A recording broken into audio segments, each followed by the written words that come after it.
桥打来电话报告说，赵佛奶娃口中和洋洋已经被平安解救了。真的？啊！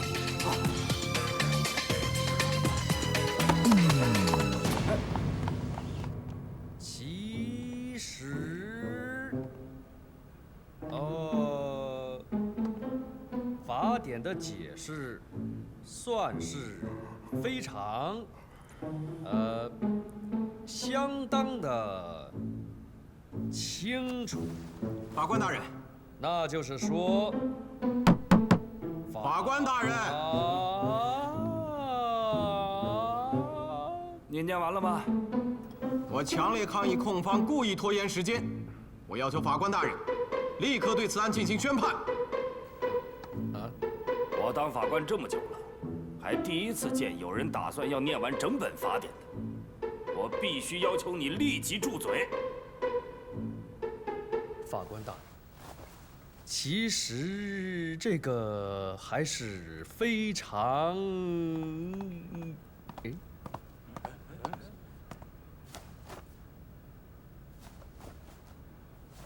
法官大人，其实这个还是非常重要的，因为你住嘴！现在我问你答，但不许说话。是就点头，不是就摇头，明白吗？你还打算继续念法典吗？我要提醒把法典拿走，你有异议吗？拿走，烧掉，马上！以后再有律师敢带法典来的，通通给我轰出去！是。好了，你现在可以说话了，还想说什么？法官大人，我有一位重要的证人要出庭作证。证人在哪里呀？不立即到场就属于无效。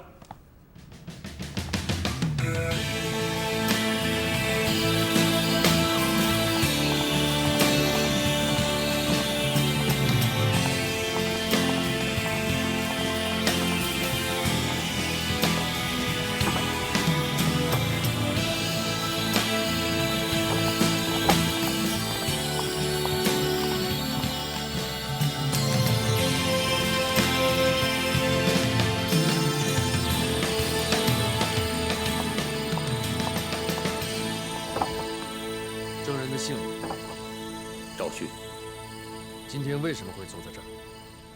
我要指证刘丽华和瑞鑫药业。请说。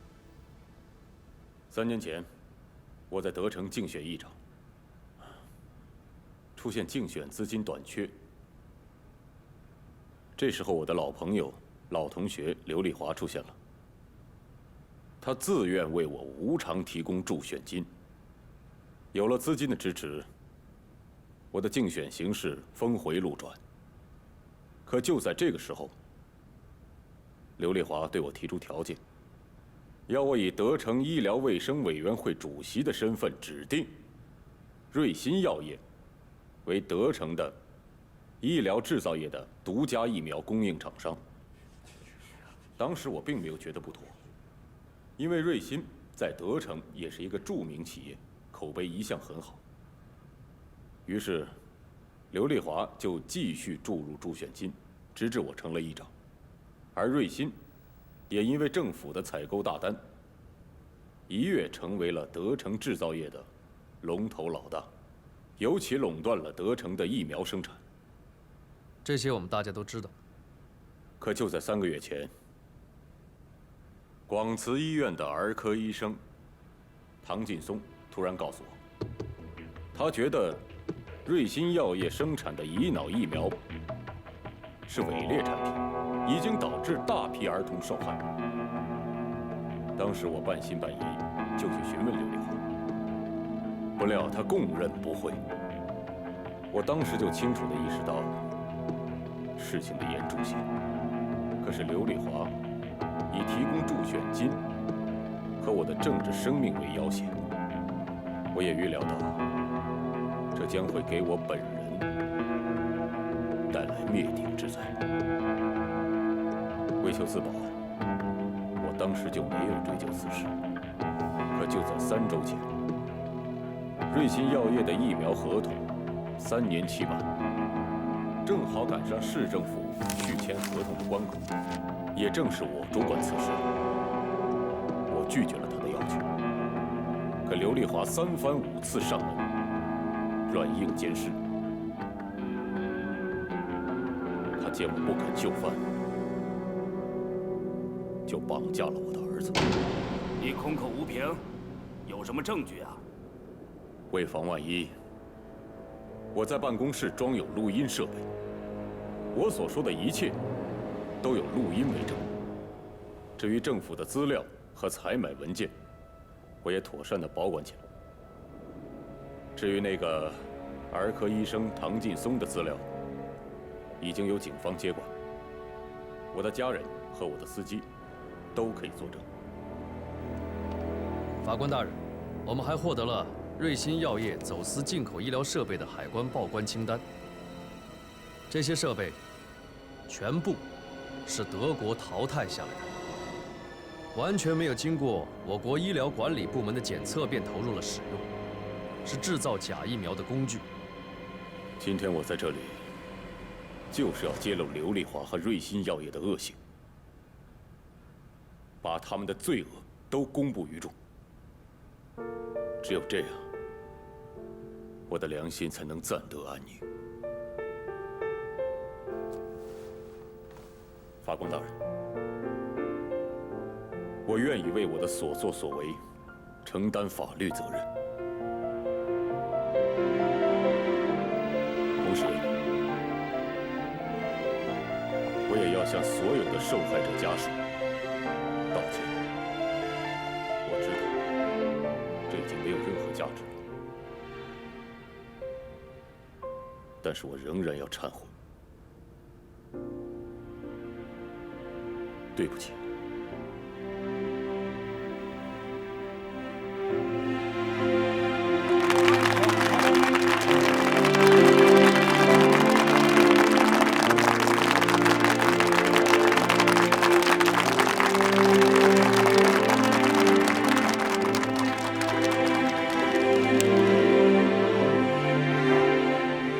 本庭宣布，瑞鑫药业公司制造、销售伪劣疫苗，罪名成立，判处被告方瑞鑫药业公司赔偿受害者每人100万赔偿费和赡养费，没收非法所得，并移交刑事法庭追究相关责任人的刑事责任。控方检察官干得漂亮。就是，想笑就笑嘛。DBI 探长，你干的也不错哦。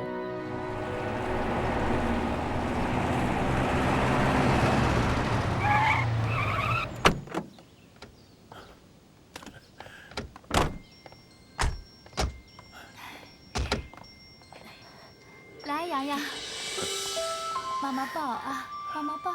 洋洋，乖乖，他不哭了，不哭啊，不哭。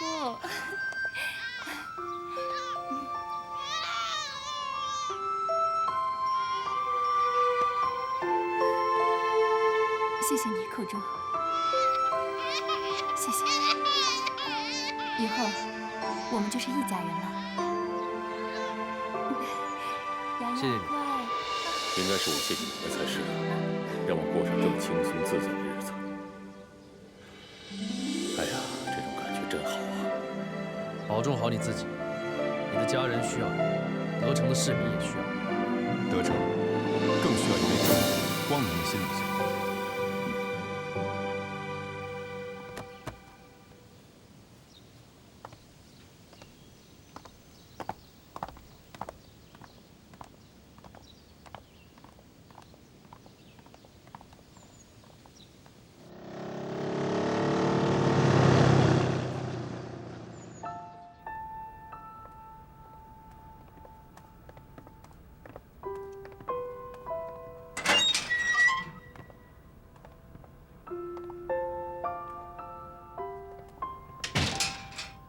保证。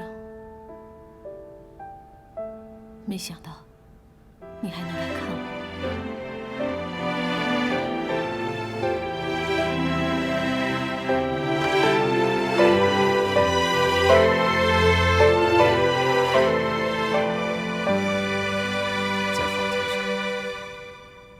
是独立检察官，在法庭下，我还是那个住在您家里、吃着您饭长大的小郑。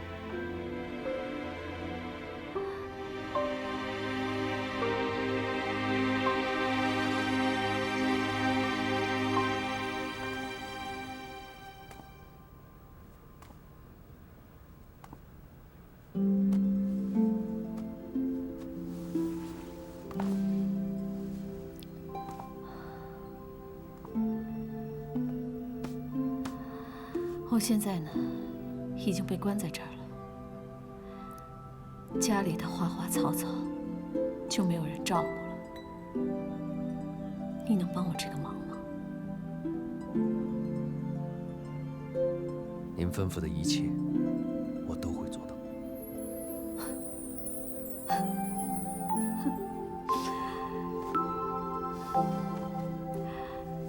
你们这些人呢，都不知道自己闯了多大的祸。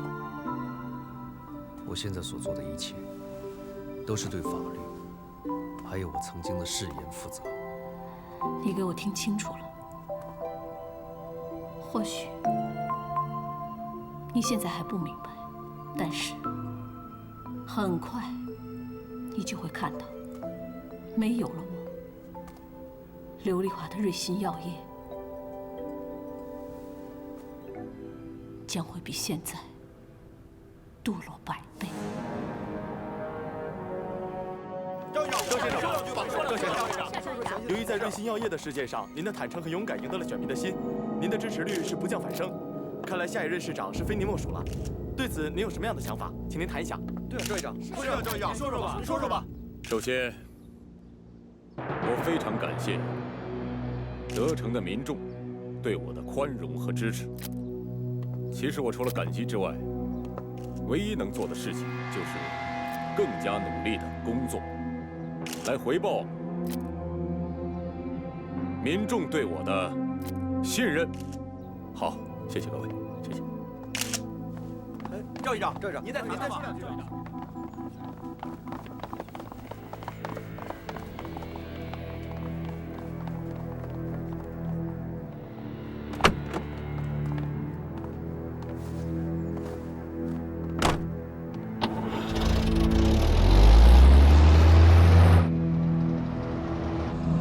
回家吧，夫人和洋洋还在等着我回去切蛋糕呢。是啊，小少爷这次大难不死，回去好好庆贺庆贺。今天啊，是该好好热闹。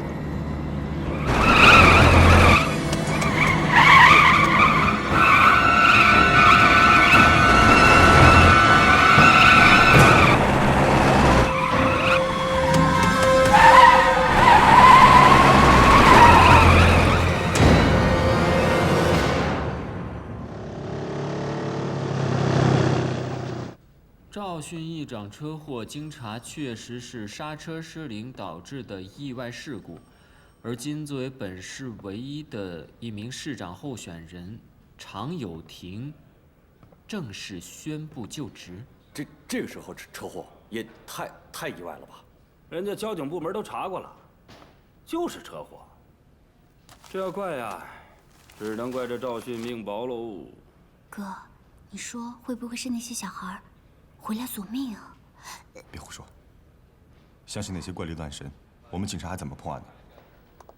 咖啡。好，谢谢。怎么了？刘丽华跟我讲，没有了我，刘丽华的瑞鑫药业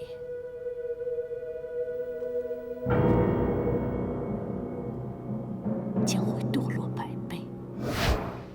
这其中一定有什么含义。哎，案子都结束了，开心一点。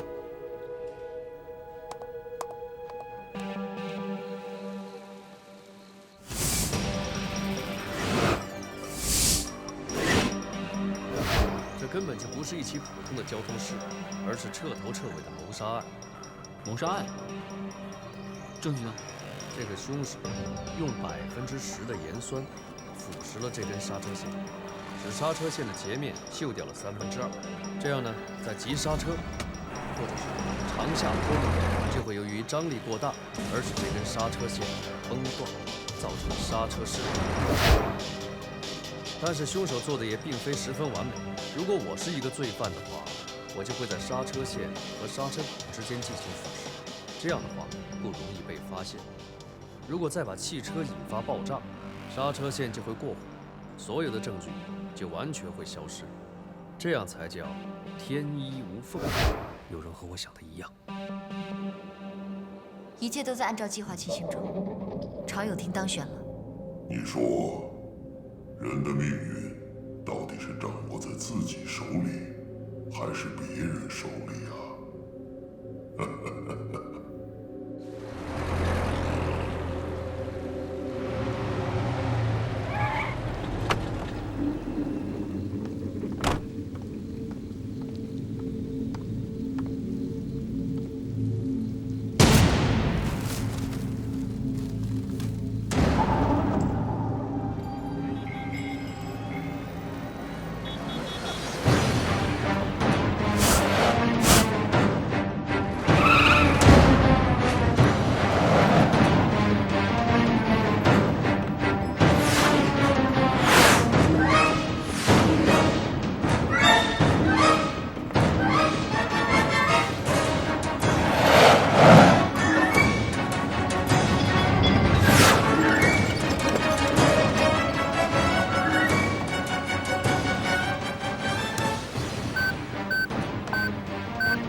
你干什么？做实验啊。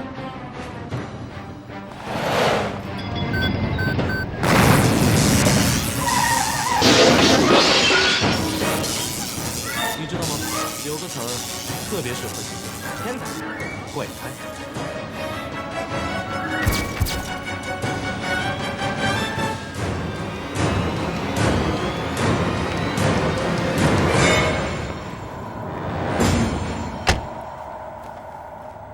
不知你会死啊！刚才不是吃了吗？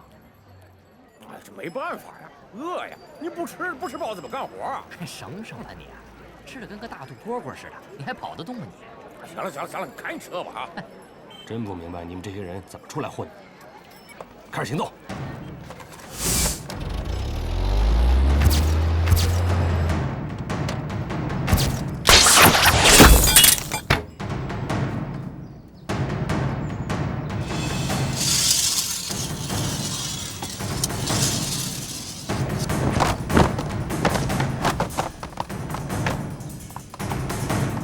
对外线路全部切断，对内线路不能全部切断。万一他们互相联络，很快就会发现通讯系统故障。别废话，专心开始。我说话是为了更好的专注。哼，这条红线一定能通向 TBI。还有最后30秒。老赵，怎么又是我呀？小朋友。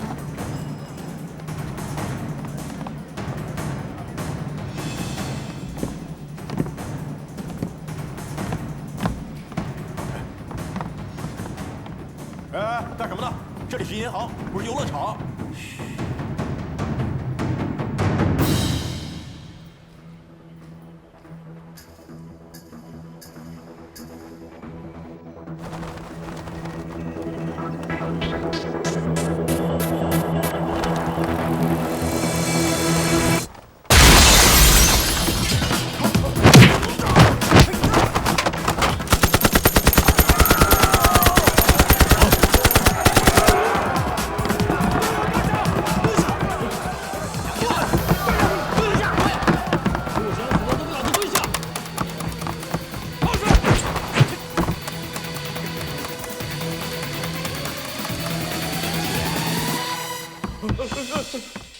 开门！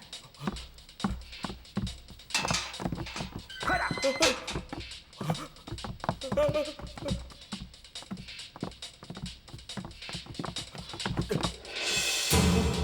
我不知道密码。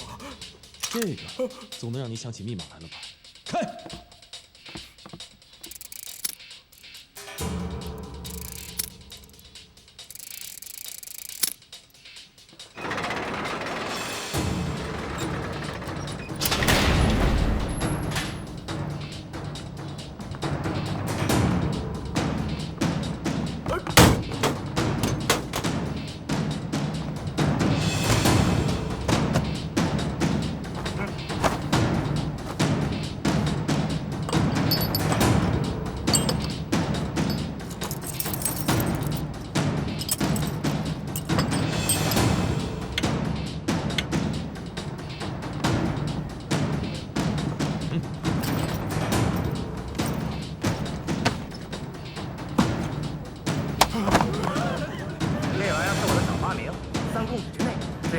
红色按钮，引爆电路就会引爆雷管，只要10几毫秒时间，就会把你炸得4分5裂。走，接着3公里，老鼠，帮你吧。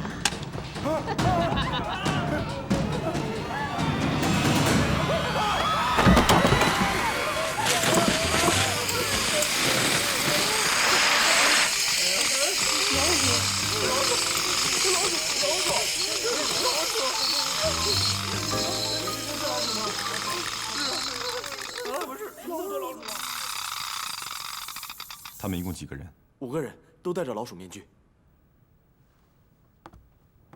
据目击者称，这次劫匪一共5个人，都戴着老鼠面具。从案发到结束，总共不到5分钟。看来老鼠不仅爱大米，而且还很爱抢银行啊！你能不能正经点啊？好在这次没有人员伤亡，经济损失还在进一步统计。好的。讨厌死了！哇，小玩命，那可是现场的证物啊！不讨厌老鼠，这老鼠不来则已，一来还就是5只，而且是专门对付咱们来的。你的意思是说，这案子跟昨天的事有关联？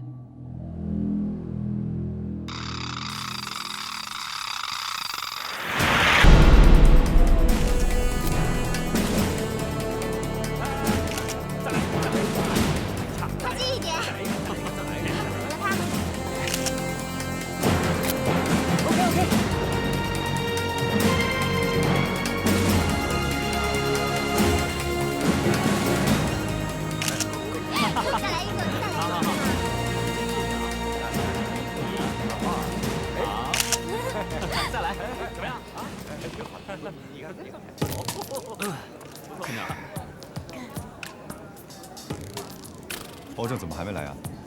我不知道。注意点啊！是。儿子呀，这不行啊，显得你皮肤很黑呀。黑吗？哎呀，不行不行不行不行不行！哎呀，不要这个，换一个换一个，过来过来过来过来过来！哎呀，无所谓啊，妈妈。怎么无所谓呀？啊，挑一个好一点的嘛。哎，这个不错。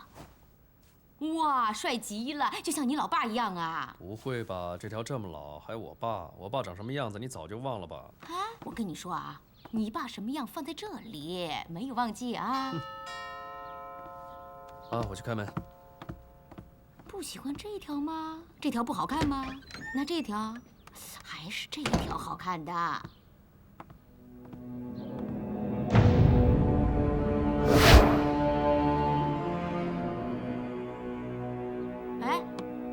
谁寄给你的啊？啊，一个普通朋友。普通的男的还是女的？妈，你别这么八卦行吗？我真的快迟到了，再见。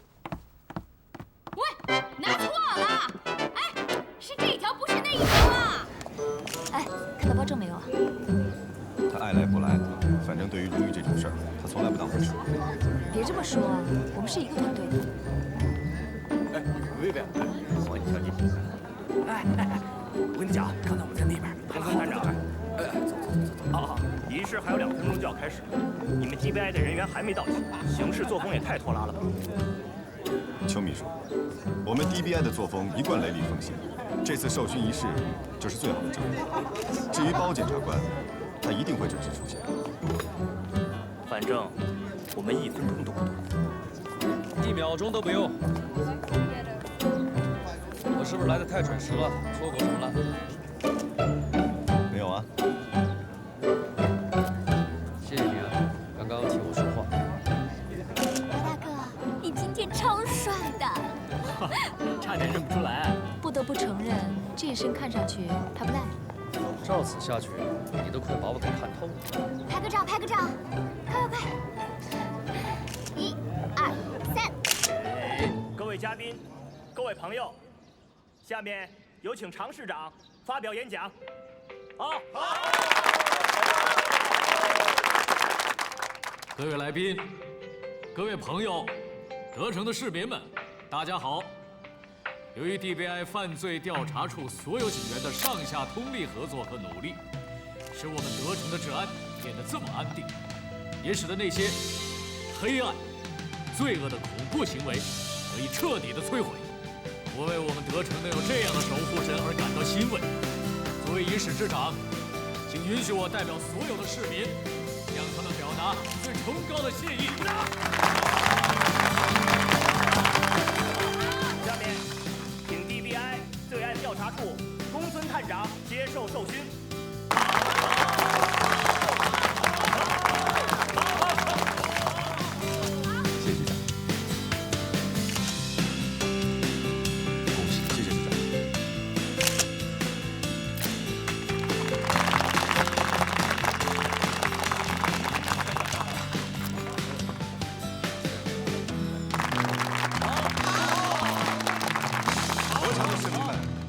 才是这座城市的英雄，当然，还有 DBI 我的同仁们，你们是我的英雄。罪案调查处将倾尽全力，守护德城的安全，捍卫警察的尊严，与罪恶战斗到底。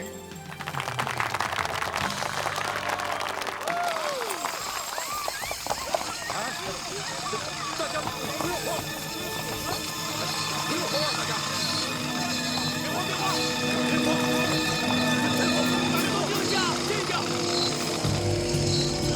是假老鼠，假老鼠！大家都静静。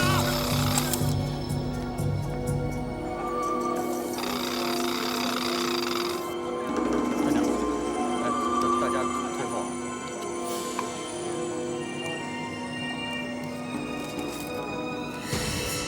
还算个屁！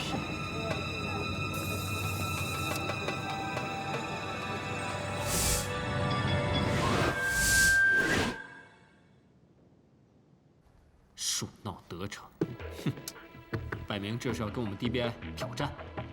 几只鼠辈，能成什么气候啊？这次他们只不过趁咱们不备，偷袭成功而已。千万不要轻敌哦！鼠界当中也有精英，猫界当中也有怂包，猫鼠之间没有高下之分，只有强弱之别。仅仅5分钟，这5只老鼠就突入了闹市区的大银行。 制服了保安，切断了报警电话，打开了安全门，进入金库洗劫钱财，全身而退，可谓是计划周详，行动专业。再专业也是鼠辈。二位头，不好了！慌什么？我们刚才要去检查金库，结果发现大门锁了，而且密码锁也被重设了，里面好像有人在呼救。什么？带路。这边。就这儿。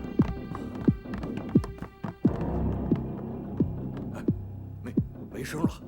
不可能啊！刚才还有呢，怎么现在没有声音了？这里面是什么人？可能是我们经理。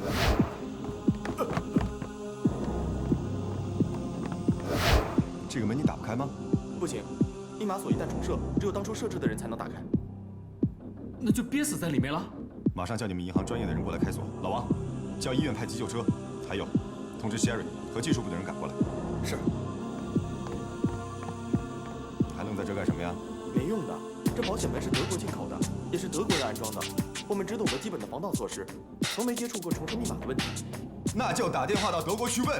那还得找翻译。那就去找啊。好。 哎，回来！这个金库有多大面积？大概8平方米。高度呢？高度大约有2米。那就是16立方米。去掉金库内保险柜占据了1/3的体积，那么实际的空气体积就是10立方米。一个人每1分钟需要吸入8升的氧气，氧气在空气中的体积分数是21%。那也就是说，实际上每分钟需要吸入的空气体积是38.1升。 10立方米的空气只够一个人呼吸252分钟，约等于4.2小时。可是，如果是在一个密闭的环境中，2氧化碳没有办法排出，就会达到2氧化碳浓度过高，导致中毒，造成呼吸神经麻痹致死。所以，经理真正的存活时间不到1个半小时，案发时间是在上午9点。所以我们现在只剩下20分钟。20分钟。等他打通了电话问明情况。 里面的人都已经窒息死亡了。探长，把门炸开，也许还有一点希望。不行，以这扇门的厚度，要想把它炸开，炸药的威力足以导致整个金库的坍塌。我们是要救人，不是要害人。那怎么办呢？唯一的办法就是破解这个密码锁，打开这扇门。说得倒轻松，谁能把它解开呀？有一个人可能可以。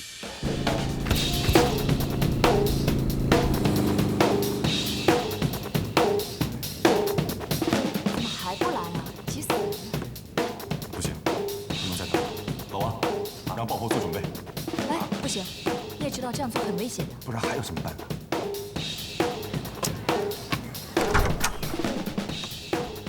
在哪？跟我来。还有多长时间？5分钟。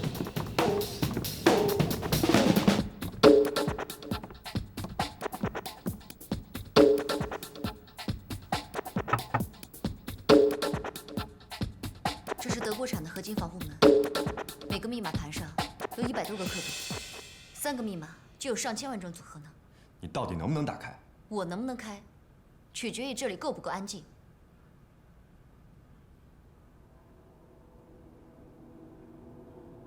诗儿姐，借下东西。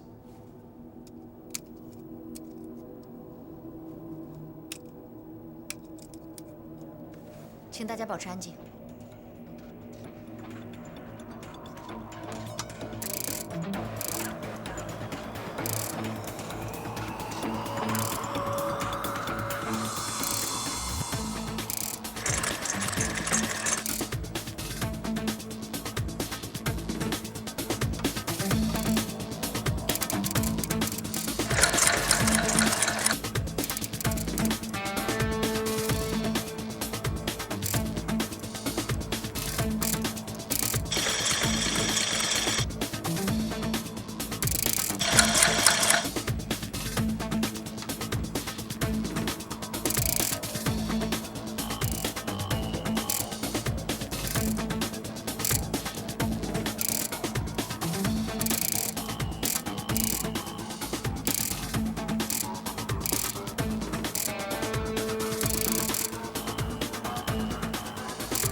干得漂亮！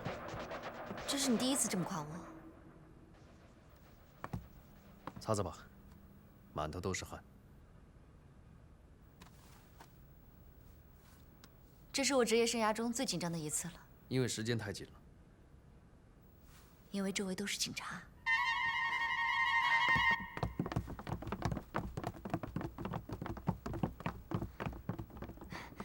孟小姐，听诊器是不是可以给我了？啊，珊儿姐，反正我用不上了，还给你好了。那也不一定，没准儿哪家银行又会遭殃呢。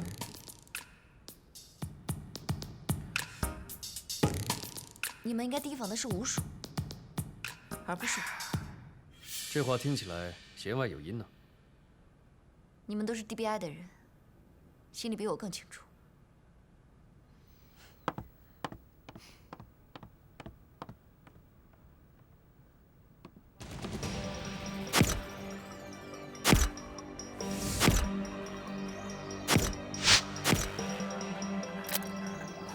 探长，根据银行方面统计，这一次银行保险案共损失了3公斤金条，还有7个私人小箱子被窃。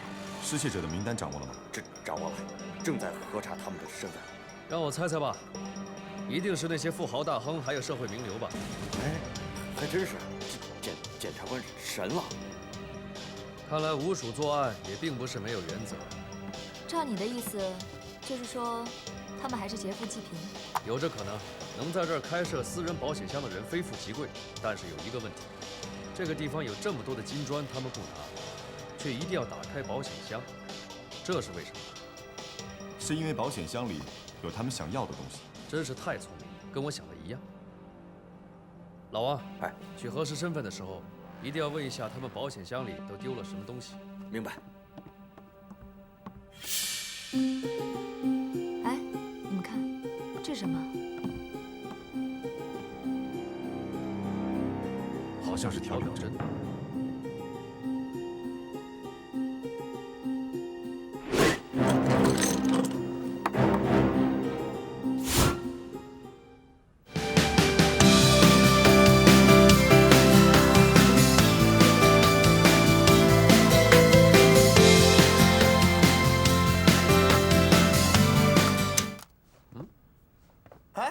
别光有音乐啊！这是音乐吗？我怎么没听出来呀？这是噪音。小 Q， 不要跟他一般见识。小 Q， 来买卖了。什么买卖？啊，我要知道这个东西是什么名表上掉下来的，牌子、型号和所有的信息。没问题。这什么案子？捕鼠案。喵！凭这点证据可抓不住吴蜀，还得再想办法。再见。你去哪儿啊？我约了人。老布，我来吧。能行吗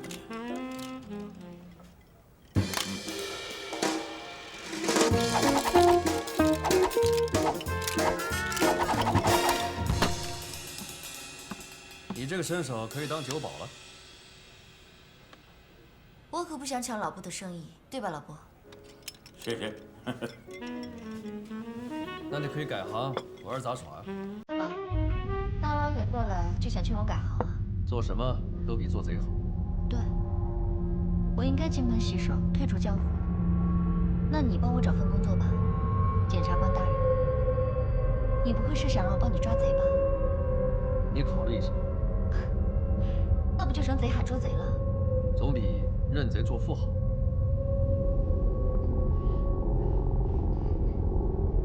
算了，你也别费口舌了。反正我现在没事干，我就帮你这回。你是不是非常清楚吴蜀的底细？略知一二。来，二位给这酒起个名吧。我看就叫红粉佳人好。我更喜欢红袖添香。红袖添香不错。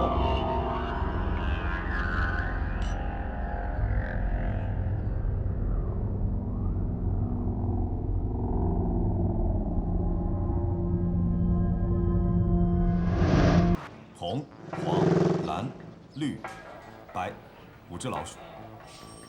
我们现在除了知道它们各自的高矮胖瘦之外，其他的还一无所知。目前在犯罪现场没有发现任何与疑犯有关的指纹、毛发和衣服纤维。另外，根据失窃者自己报案的数额来看，本次银行结案的金额达到了500万了。哎，对。那其中的500万又有多少是不法收入呢？这些还只是预估，还有3个失窃者到现在也没来报案，8成是小金库，怕回去老婆让他跪搓板儿。哼！你们一定要一一核实失窃者的身份，遇到可疑状况立刻报告。另外，疑犯行动专业，配合默契，想必是老手。探长，根据咱们的罪案记录，到目前为止暂时还没有这样的案底。那就请其他城市的警方协助调查。不用了。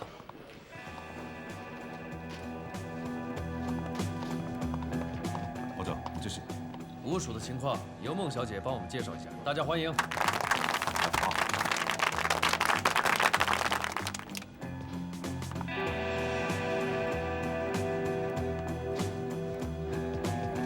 吴蜀是这几年新崛起的犯罪团伙，又称吴蜀大盗。当中，大哥红薯号称钻天鼠，二哥黄鼠号称彻地鼠，三哥绿鼠号称穿山鼠，而4哥蓝鼠号称翻江鼠，最后老五白鼠号称锦毛鼠。你是怎么知道的？有的时候呢，道上的消息要比你的正规渠道来的灵通多了。吴蜀是新崛起的犯罪团伙，没有人知道他们的真实身份。唯一可以确定的就是，他们每到一座城市都会开始树桩结案。树桩？那就是说，吴蜀还会继续在德城作案了。没错，他们每到一座城市都会连环作案，让当地的警方首尾难顾，狼狈不堪。危言耸听！这里是德城，你以为是什么偏远地区的小县城吗？公孙探长，我这里有一份吴蜀到访过的城市名单，你可以去跟你的同行打听一下，他们都经历过怎样的遭遇，这样你就不会如此轻敌。我们现在的任务呢，是要想办法抓住吴蜀，而且还要时刻提防他们再次作案。大家都明白了吗？探长，疑犯的车找到了。